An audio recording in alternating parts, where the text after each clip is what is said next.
कि तोहरा दिल पर बताओ नाम के कर लिखल बाटे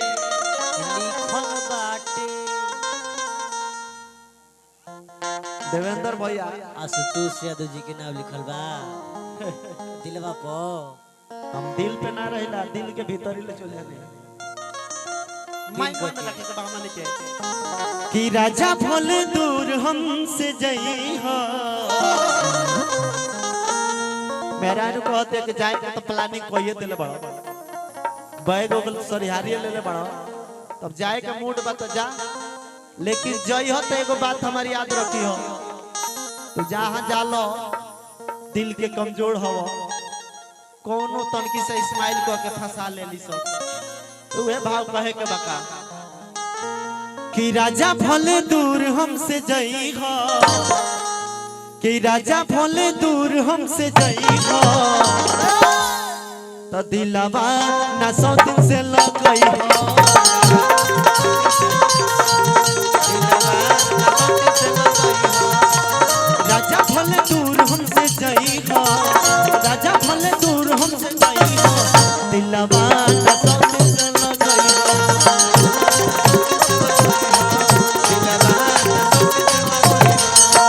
हंसी हो ना बोली हो पति आई हो हंसी हो ना बोली हो पति आई हो ये भाई हेलो नेपाल में हो कि हंसी हो ना बोली हो पति आई हो यही रहने पर गोपाल चाचा कहलन रहने कि ए राजा कहियो माहुल खा के मर जा अब पियल ना छोड़ब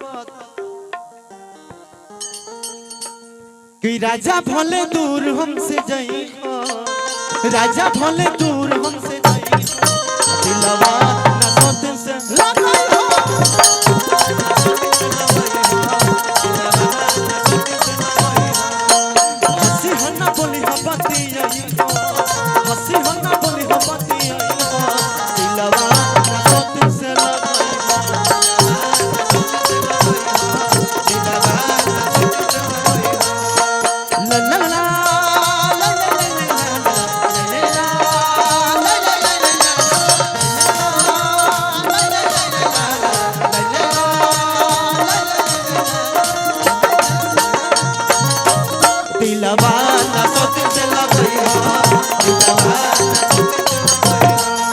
राजा जी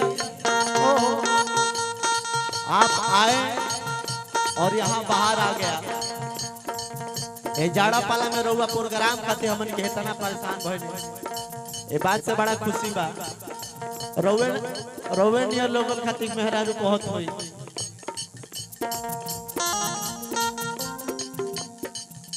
समय से न होई हम बनई हम होई हम जब याद आई घरे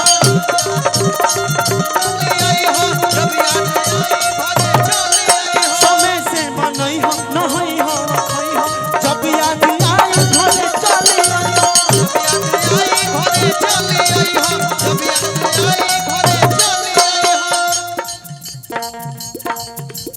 हंसी हो ना बोली हो पति आई हो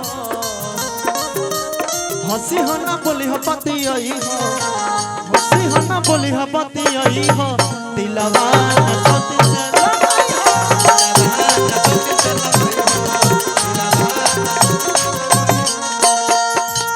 सैया के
आशुतोष जनी तू भूलई हो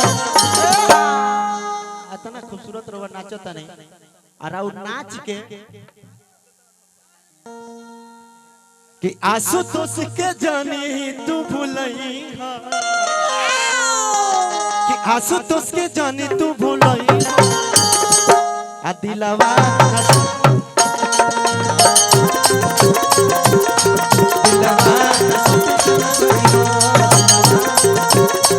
राजा भले दूर हमसे जाई हो राजा भले दूर हमसे जाई हो दिलवा सोतिन से लगाई हो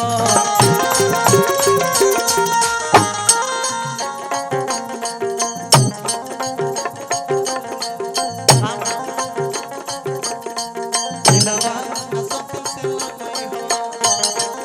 कहाँ नंदलाल जी बने दिलवा